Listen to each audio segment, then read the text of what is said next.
Vivimos en una era marcada por el ruido. Incluso si estamos solos, sin pronunciar palabras, casi como que no soportamos estar en silencio. Es casi una necesidad llenar el ambiente con música, con algún reel, cualquier otro tipo de contenido. ¿Será que estamos siendo empujados a una especie de terror al silencio? Desde otras perspectivas sabemos que la ausencia de espacios de silencio son nocivos, incluso para el cerebro. Una de estas perspectivas es la de la antropología religiosa, es decir, los estudios que hay sobre cómo nos comportamos como seres humanos en el ámbito de la religiosidad, que es una dimensión inherente a nuestra naturaleza. Desde esa perspectiva se explica algo fundamental. El silencio no es ausencia de sonido. El silencio es una acción. Contradictorio parece, ¿no? Pero sí, si lo pensamos bien, el silencio es una acción. Esto contrasta con el sentido más cotidiano que le damos al término silencio, que en el diario entendernos unos a otros, estar en silencio es simplemente la ausencia de ruido. Y ciertamente tiene esa dimensión, pero el silencio es mucho más. Como acción humana tiene mucho más contenido. Y vamos a tratar de compartir algunas ideas en este sentido. Bienvenida a Mi Vida en Cristo. Hoy vamos a escuchar lo que nos dice el silencio. Uno de los ámbitos en los que el silencio se manifiesta es su riqueza en el rito. Los ritos son esos espacios que tienen que ver con lo sagrado. La ritualidad es una serie de acciones concatenadas que nos hacen vivir una experiencia normalmente ligada a, como decíamos al inicio, al fenómeno religioso. Los antropólogos, al analizar la ritualidad propia de la religión, hablan de una experiencia liminar, es decir, que nos pone en el umbral entre la vida ordinaria, cotidiana y una dimensión trascendente. Es ese umbral donde de alguna manera dejamos de ser lo que somos en el día a día, nuestra profesión, nuestros roles, etcétera, y pasamos a ser algo más, una comunidad reunida en torno a lo que podríamos llamar una acción trascendente. En ese ámbito, el silencio es la puerta de entrada a un estado que nos saca de las actividades cotidianas. En el ritual, el silencio sirve para comunicar presencia. Cuando hay ausencia de ruido, se genera un primer escalón que genera una serie de condiciones para llegar a uno de los sentidos más profundos que tiene el silencio, que es un espacio de encuentro, en el que somos capaces de focalizarnos en aquello de lo que participamos. En ese estado se dan como, podríamos llamar así, niveles de comunicación que superan a lo meramente verbal. Es como que para algunas experiencias las palabras sobran, porque experimentamos tanta grandeza, que las palabras se quedan cortas para comunicar y a veces, paradójicamente, entrar en esa dimensión que llamábamos liminar a la que nos introduce el silencio, nos permite expresar más. Ahora bien, el ritual religioso tiene la liturgia, en cuanto que también es desde una perspectiva un ritual religioso, implica e incluye el silencio como uno de sus elementos fundamentales. El silencio en la liturgia rompe el ritmo vertiginoso de la vida diaria. Es como que nos dice, aquí el tiempo corre diferente. No es tiempo perdido, es tiempo como suspendido.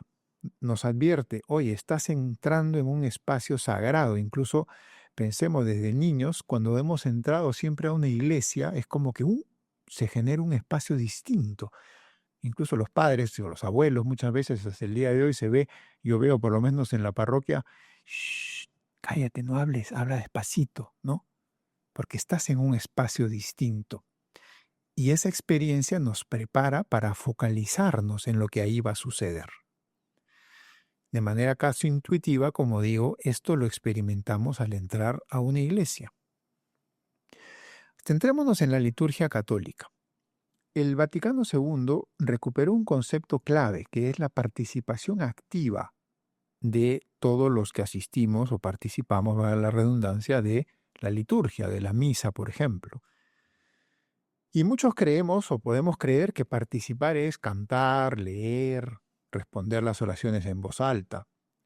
Pero tanto la enseñanza de la Iglesia como los estudios de antropología religiosa que mencionábamos coinciden en algo, que vivir activamente el silencio es una forma de participación eminente, vibrante, aunque parezca paradójico. Y en ese sentido, repasemos rápidamente algunos momentos en los que en la liturgia se nos invita a tener ese silencio que comienza con una ausencia de palabras de repente, pero que es más que eso, tiene un sentido más profundo. Por ejemplo, en el acto penitencial, cuando el sacerdote invita al arrepentimiento, hace un pequeño silencio como para marcar un momento de introspección, ¿no? Es como que nosotros, cada uno, toma conciencia de su ser débil, de su ser pecador, se genera un nosotros comunitario para pedirle perdón a Dios. Otro momento es el que se da luego de las lecturas y la homilía. El paso entre la liturgia de la palabra y la liturgia eucarística, normalmente el sacerdote se tiene que desplazar, ¿no? Del ambón al altar o del ambón a la sede para el credo, las peticiones, y de ahí dar comienzo a la liturgia eucarística. Pero eso genera también un momento en el cual hay silencio, y ese momento tiene un sentido para apropiarnos de lo que ha sucedido en la liturgia de la palabra, las lecturas que hemos escuchado, la homilía. Entonces, si no hay silencio después, el rito es como que se convierte en un bombardeo de información, similar a los feeds de redes sociales, pero el silencio permite interiorizar, permite hacer como un quiebre, como un momento de sopesar, de asimilar, de interiorizar. Un tercer momento es ya todo lo que se desarrolla en el ámbito de lo que llamamos la plegaria eucarística, ¿no? Que es como que el corazón del rito donde se da la consagración. Aquí el silencio cambia de cualidad, es un silencio de reverencia, porque nos vamos a tomar, a exponernos a una acción sagrada. Ahí va a ocurrir algo donde se juntan el tiempo y la eternidad, donde Dios se hace realmente presente. Y cuando lo sagrado se manifiesta, en la consagración en concreto, la respuesta humana más adecuada es ese silencio total en su dimensión más honda. Como decíamos, el lenguaje verbal se queda corto. Entonces nuestra conciencia, nuestra mente, nuestro corazón se abre a esa presencia divina desde una vivencia del silencio que nos permite focalizarnos totalmente en lo que ahí ocurre. Socialmente, ¿qué es lo que sucede? Todos estamos callados a la vez. Piénsenlo, es impresionante. Una asamblea de que pueden ser de cientos de personas, estamos callados y hay veces, por lo menos yo lo he experimentado a veces, que de verdad es un silencio muy intenso. Se genera una experiencia de comunidad. Y esto también se verifica, por ejemplo, después de la comunión, ¿no? Como que nos unimos todos, valga la redundancia, en una unidad del todo singular, en torno al pan de vida. Y esta experiencia sensorial de ausencia de ruido nos permite vivir esa dimensión más profunda de silencio, que es centrarnos, focalizarnos en el misterio que ahí ocurre, poner todas nuestras facultades, dirigir todas nuestras facultades a entrar en comunión con Dios que está ahí presente. El silencio sagrado, pues, es quizás el acto más contracultural que hoy día podamos hacer. Estamos rodeados de gente y no se escucha nada. Es como una soledad acompañada. Y en ese momento nos une mucho más que el canto que puede estar sonando o que se puede estar ejecutando. Nos une una comunión una común unión en torno a Jesús. Respiramos al mismo ritmo. ¿Qué valor tiene esto para nuestra vida social, nuestra vida personal, fuera de la liturgia? La liturgia viene a ser como una especie de escuela donde entrenamos esta facultad que estamos llamando silencio. Si aprendemos a vivir activamente el silencio, el sentido profundo del silencio en la misa, en nuestra vida cotidiana aprenderemos a saber escuchar al otro, a saber maravillarnos frente al misterio de la otra persona, a saber ser sensibles y empatizar con la realidad de otras personas, a saber sintonizar con lo que ocurre a nuestro alrededor, con la misma naturaleza. Aprenderemos a focalizarnos en una actividad e incluso a ser más productivos. Una sociedad que pierde sus rituales de silencio es una sociedad que pierde la capacidad de empatía en el fondo, porque estás totalmente disperso, distraído, jaloneado por distintos lados. Y hoy día hay que ser conscientes de eso.